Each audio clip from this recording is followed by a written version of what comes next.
Il est tiré de l'évangile de Jésus-Christ selon Matthieu, chapitre 20, les versets 29 au chapitre 21, les versets 11.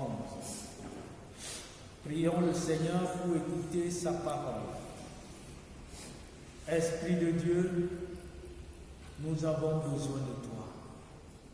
Dans un monde en furie, dans un monde malade, qui mieux que toi, ô Saint-Esprit, pour parler à nos cœurs? Qui mieux que toi pour guérir ce monde? Seigneur, nous sommes venus. Parle, ton peuple t'écoute, au nom de Jésus-Christ. Amen. Amen. Matthieu 20, verset 29 à Matthieu 21, les versets 1 à 11. Là, nous lisons ce qui est écrit. Lorsqu'ils sortirent de Jéricho, une grande foule suivit Jésus. Et voici, deux aveugles assis au bord du chemin entendirent que Jésus passait et crièrent: « Aie pitié de nous, Seigneur, fils de David. » La foule les reprenait pour les faire taire, mais ils crièrent plus fort: « Aie pitié de nous, Seigneur, fils de David. » Jésus s'arrêta, les appela et dit: « Que voulez-vous que je vous fasse ?» Il lui dit: « Seigneur, que nos yeux s'ouvrent. » Ému de compassion, Jésus toucha leurs yeux et aussitôt ils recouvrèrent la vue. Ils le suivirent. Lorsqu'ils approchèrent de Jérusalem et qu'ils furent arrivés à Bethphagée, vers la montagne des Oliviers, Jésus envoya deux disciples en leur disant: « Allez au village qui est devant vous. Vous trouverez aussitôt une ânesse attachée et un ânon avec elle. Détachez-les et amenez-les moi. Si quelqu'un vous dit quelque chose, vous répondrez: le Seigneur en a besoin. Et à l'instant, il les laissera aller. » Or, ceci arriva afin que s'accomplisse ce qui avait été annoncé par le prophète. « Dites à la fille de Sion: voici ton roi vient à toi, plein de douceur et monté sur un âne, sur un ânon, le petit d'une ânesse. » Les disciples allèrent et firent ce que Jésus leur avait ordonné. Ils amenèrent l'ânesse et l'ânon, mirent sur eux leurs vêtements et le firent asseoir dessus. La plupart des gens de la foule étendirent leurs vêtements sur le chemin, d'autres coupèrent des branches d'arbres et enjonchèrent la route. Ceux qui précédaient et ceux qui suivaient Jésus criaient: « Hosanna au fils de David! Béni soit celui qui vient au nom du Seigneur. Hosanna dans les lieux très hauts. » Lorsqu'ils entrèrent dans Jérusalem, toute la ville fut émue et l'on disait: « Qui est celui-ci » La foule répondait: « C'est Jésus, le prophète de Nazareth en Galilée. » Amen.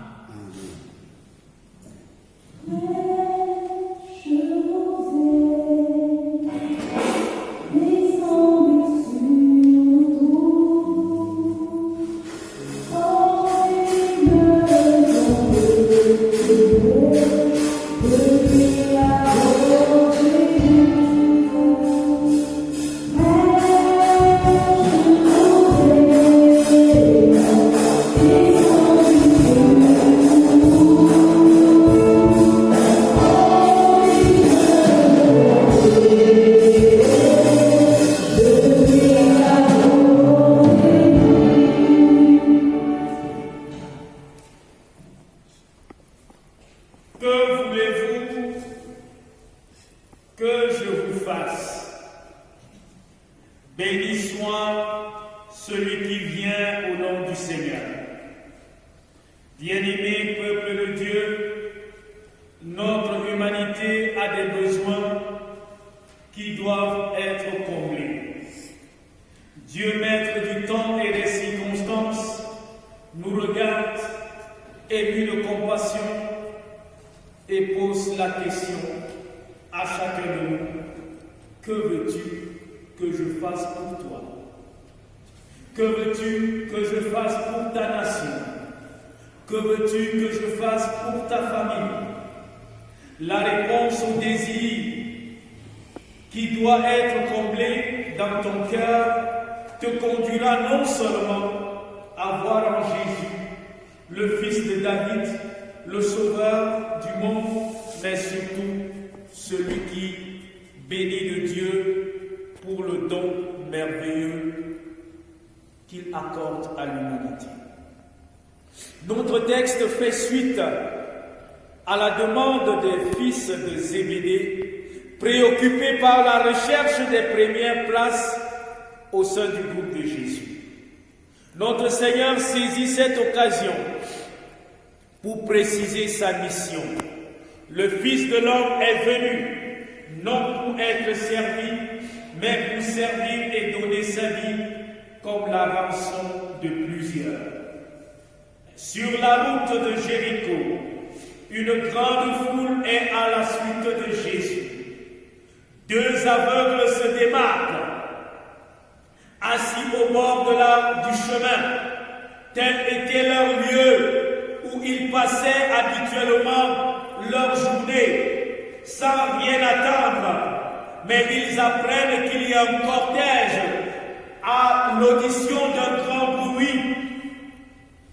Ils s'approchent et demandent de quoi est-ce qu'il est question.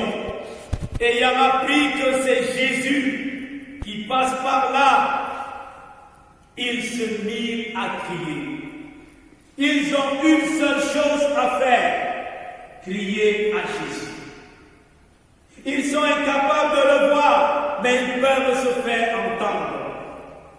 Aie pitié de nous, Seigneur, fils de David.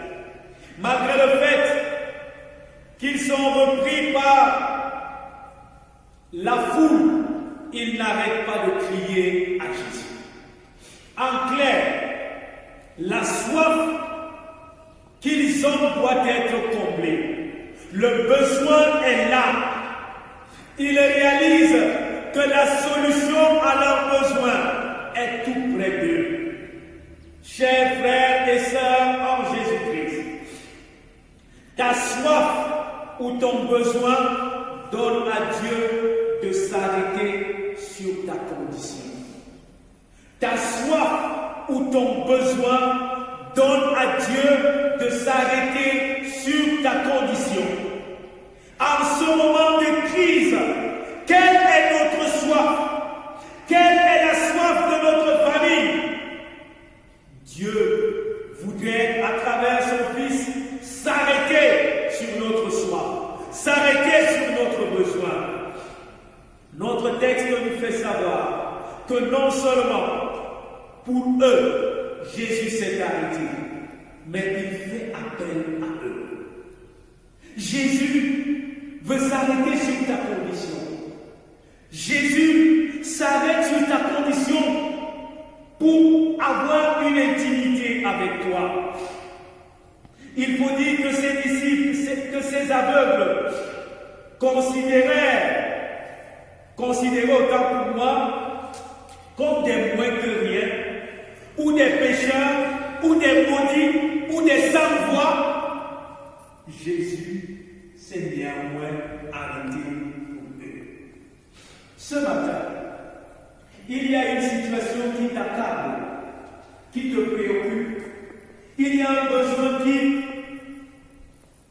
laisse les hommes, peut-être un besoin dans ta vie qui laisse tous les hommes indifférents. Comme ces aveugles, leur besoin pouvait laisser tous les autres hommes indifférents. Pour toi, Jésus-Christ veut s'arrêter sur ta situation. Comme à ces deux aveugles, il te pose cette question. Que veux-tu que je fasse pour toi? Longtemps plongés dans l'obscurité, ils ont besoin d'une seule chose. Seigneur, que nos yeux s'ouvrent. Mon frère, Dieu veut traiter en vrai avec chacun. Si dans une certaine mesure, ces deux aveugles représentent Israël vivant dans les ténèbres, Jésus est la lumière qui le libère de son aveuglement spirituel. Un monde qui vit sans tenir compte de son Créateur demeure aveugle et passe à côté des solutions aux besoins de son cœur. La méchanceté de notre monde l'a rendu à coup sûr aveugle. Cependant, nous sommes invités à reconnaître notre aveuglement et désirer voir. Pour cela, il faut crier à Jésus. La demande des deux aveugles est claire et précise. Notons qu'il ne s'agit pas pour eux d'un besoin de puissance pour écraser ou pour paraître. Que nos yeux s'ouvrent. Ces yeux s'ouvrent pour faire quoi? Pour voir le Christ, la lumière du monde, pour glorifier leur Créateur. Bien-aimés peuple de Dieu, nous avons besoin que les écailles tombent de nos yeux pour que nous sortons de notre cécité spirituelle. Remarquons que ceux qui étaient dans la foule empêchaient ces aveugles de crier à Jésus. En fait, la foule semblait plus aveugle que ces deux aveugles cités. Car le pire, c'est qu'elle n'avait pas un besoin, mais empêchait ceux qui avaient un réel besoin de rencontrer Jésus. Dieu traite avec ceux qui ont une soif de le voir se glorifier dans la vie. Et une compassion, Jésus toucha leurs yeux et il recouvert la vue. Et ils se mirent à le suivre. Autrement dit, ils ne voulaient pas seulement voir, mais ils avaient besoin d'un sauveur. Ils se mettent à la suite de Jésus, devenant ainsi des véritables adorateurs. Après cette libération des deux aveugles, Jésus entre à Jérusalem. Il envoie ses disciples lui amener un âne dans le but d'accomplir les prophéties à son sujet. Voici ton roi vient à toi plein de douceur et monté sur un âne. Comme le serviteur humble, il ne désire pas entrer dans la ville sainte comme un roi guerrier, mais comme celui qui sert et glorifie son Père. La grandeur de Jésus ne se mesure pas au cortège, mais au service dans l'humilité. Quand nous regardons notre monde, quand des personnes veulent arriver, s'il n'y a pas au moins 200 voitures et peut-être 50 motards, une grande cavalerie pour annoncer leur arrivée, on a comme l'impression qu'elles ne sont pas venues. Jésus n'a pas besoin de tous ces artifices, car il est là pour servir. Il est l'expression de l'amour de Dieu. Mais dans cette période où notre humanité est paniquée, les hommes demeurent orgueilleux et insensibles à la voix de Dieu, qui nous appelle à l'humilité et à la repentance. Telle est la nature du Hosanna que tu clames pour le roi des rois. Est-ce un signe d'adoration, de consécration de ta vie à Jésus-Christ? Jésus est reconnu par la foule comme celui qui vient de la part de Dieu. Ainsi les hommes peuvent se prosterner et l'acclamer. De même, la ville de Jérusalem qui accueille le don de Dieu, même si pour la plupart, ils voient en Jésus ce roi guerrier qui venait les sauver du joug romain, toi tu as besoin de l'accueillir en ce temps où l'humanité est désespérée. Bien-aimé, Jésus-Christ entre à Jérusalem pour ton salut, pour mon salut. Salut pour nous libérer de l'esclavage et de nos aveuglements, aveuglés par le péché. Il désire ouvrir nos yeux pour que nous réalisons que la véritable vie se trouve en lui. Chers frères et sœurs, notre humanité, les hommes, les femmes ont plus que jamais besoin de Jésus. La vie sans lui nous maintient dans les ténèbres, comme cet âne sur lequel il est monté. Jésus-Christ dit ce matin qu'il a besoin de toi tout entier. Ton corps, ton âme et ton esprit doivent le reconnaître comme ton Seigneur et ton Sauveur. En fait, le Seigneur n'a pas besoin des acclamations stériles, mais des cœurs humbles qui lui sont consacrés. Que voulez-vous que je vous fasse? Béni soit celui qui vient au nom du Seigneur. Que le Seigneur bénisse en nous l'écoute de sa parole. Amen. Je vous invite à marquer un temps de prière.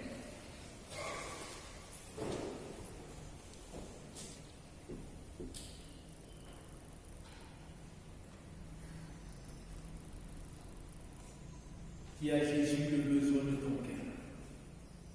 Dis à Jésus le besoin de ta famille. Dis à Jésus le besoin que tu as pour tes enfants.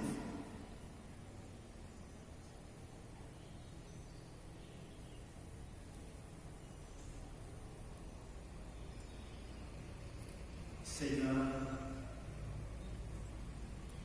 au-delà du salut que tu nous offres, nous avons besoin de toi.